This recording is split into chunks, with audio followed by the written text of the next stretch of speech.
بسم اللہ الرحمن الرحیم۔ السلام علیکم ورحمۃ اللہ وبرکاتہ۔ امید ہے آپ سب بالکل خیر و عافیت سے ہوں گے۔ اللہ تعالیٰ آپ کو اپنی حفظ و امان میں رکھے، خیریت سے رکھے۔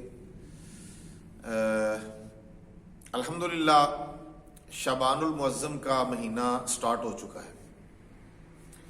آج یورپ بھر کے اندر اور بالخصوص یونان کے اندر شعبان المعظم کی پہلی تاریخ ہے۔ شعبان کا مہینہ بہت ہی شان والا، بڑی برکتوں والا مہینہ ہے، اور یہ ان حرمت والے 4 مہینوں میں سے بھی ہے کہ جن مہینوں کے اندر کسی قسم کی جنگ و جدل، لڑائی وغیرہ منع ہے۔ ام المومنین حضرت عائشہ صدیقہ رضی اللہ تعالی عنہا آپ فرماتی ہیں کہ جب شعبان المعظم کا مہینہ شروع ہوتا تو حضور نبی اکرم صلی اللہ علیہ وآلہ وسلم آپ مسلسل روزے رکھنا شروع فرما دیتے، اور سارا مہینہ آپ روزے رکھتے حتیٰ کہ رمضان المبارک کے مہینے کا آغاز ہو جاتا، یعنی شعبان کے روزے رکھتے رکھتے رمضان کے ساتھ اس کو ملا دیتے۔ پورا مہینہ آپ اس کے روزے رکھا کرتے تھے، اور آپ نے فرمایا کہ میں چونکہ اس مہینے کے اندر اگر آئندہ سال کسی بندے کی موت واقع ہونی ہو تو اس مہینے کے اندر لکھی جاتی ہے، اس کی موت لکھ دی جاتی ہے، فائنل فیصلہ ہو جاتا ہے۔ تو آقا علیہ السلام نے فرمایا کہ میں چاہتا ہوں کہ اگر میری اجل لکھی جائے تو میں روزے کی حالت میں، اور یہ وہ برکتوں والا مہینہ ہے کہ جس مہینے کو نبی پاک صلی اللہ علیہ وسلم نے اپنا مہینہ فرمایا۔ حضور نے فرمایا شعبان شہری و رمضان شہر اللہ، لوگو شعبان میرا مہینہ ہے اور رمضان اللہ کا مہینہ ہے۔ دیکھیں کتنی فضیلت اور بزرگی ہے اس مہینے کی کہ جس کو نبی پاک صلی اللہ علیہ وسلم اپنا مہینہ فرمائیں، اپنے ساتھ اس کی نسبت کریں۔ تو اس لیے ہمیں بھی چاہیے کہ شعبان المعظم کے روزے جہاں تک ہو سکے، جتنے ہو سکے ہم رکھیں، کیونکہ یہ ایک آگے چونکہ اس کے ساتھ ہی رمضان المبارک کا مہینہ شروع ہو جاتا ہے، جس کے روزے اللہ تبارک و تعالیٰ نے مسلمانوں پر فرض کیے ہیں۔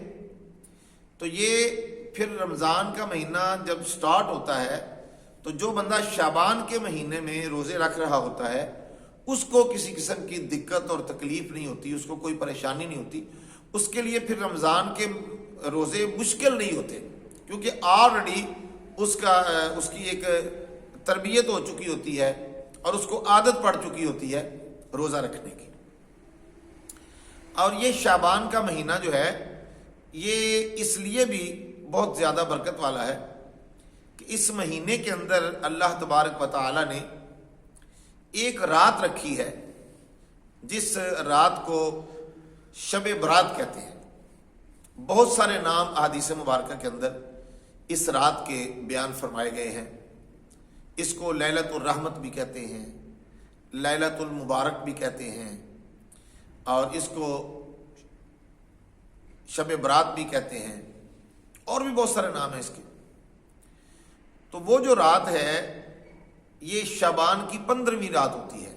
جب 14 شعبان ہوتی ہے تو 15ویں رات ہوتی ہے جس کو شب برات کہتے ہیں۔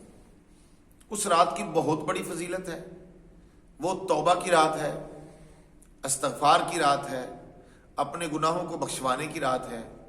حضور نبی کریم رؤوف الرحیم صلی اللہ علیہ وسلم نے اس رات کے بارے میں ارشاد فرماتے ہوئے فرمایا کہ یہ وہ رات ہے کہ جس رات اللہ تبارک و تعالی قبیلہ بنی کلب کی بکریوں کے بالوں کی تعداد کے برابر اپنے بندوں کو جہنم سے آزاد فرماتا ہے، اپنے بندوں کی بخشش فرماتا ہے۔ آپ اندازہ کریں کہ ایک بکری کے جسم کے بال کوئی گن سکتا ہے؟ نہیں گن سکتا۔ تو پھر یہ قبیلہ بنی کلب مدینہ پاک میں سب سے بڑا جن کا بکریوں کا ریوڑ تھا، یہ ان کی بات حضور علیہ الصلوۃ والسلام نے فرمائی کہ قبیلہ بنی کلب کی بکریوں کے بالوں کی تعداد کے برابر اللہ تعالیٰ شب برات کی رات کو اپنے بندوں کو بخشتا ہے۔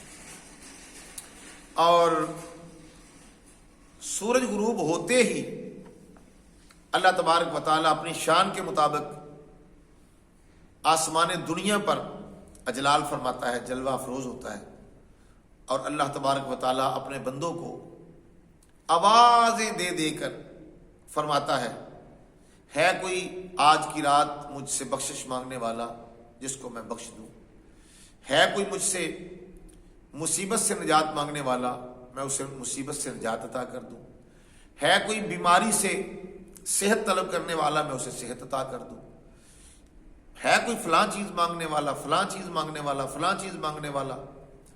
تو ساری رات سورج غروب ہونے سے لے کے طلوع آفتاب تک حضور فرماتے ہیں کہ اللہ تبارک و تعالیٰ اسی طرح اپنے گناہ گار بندوں کو بلا بلا کے ان کی حاجتیں پوری فرماتا ہے، اور اللہ تبارک و تعالیٰ ان کی مصیبتیں دور کرتا ہے اور ان کو بخشتا ہے۔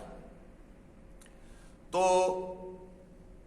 اس رات میں عبادت کرنا، اس رات میں نوافل ادا کرنا، اس رات میں نماز تسبیح ادا کرنا اور قرآن پاک کی تلاوت کرنا، اللہ کی یاد میں اللہ کی عبادت میں اس رات کو گزارنا چاہیے۔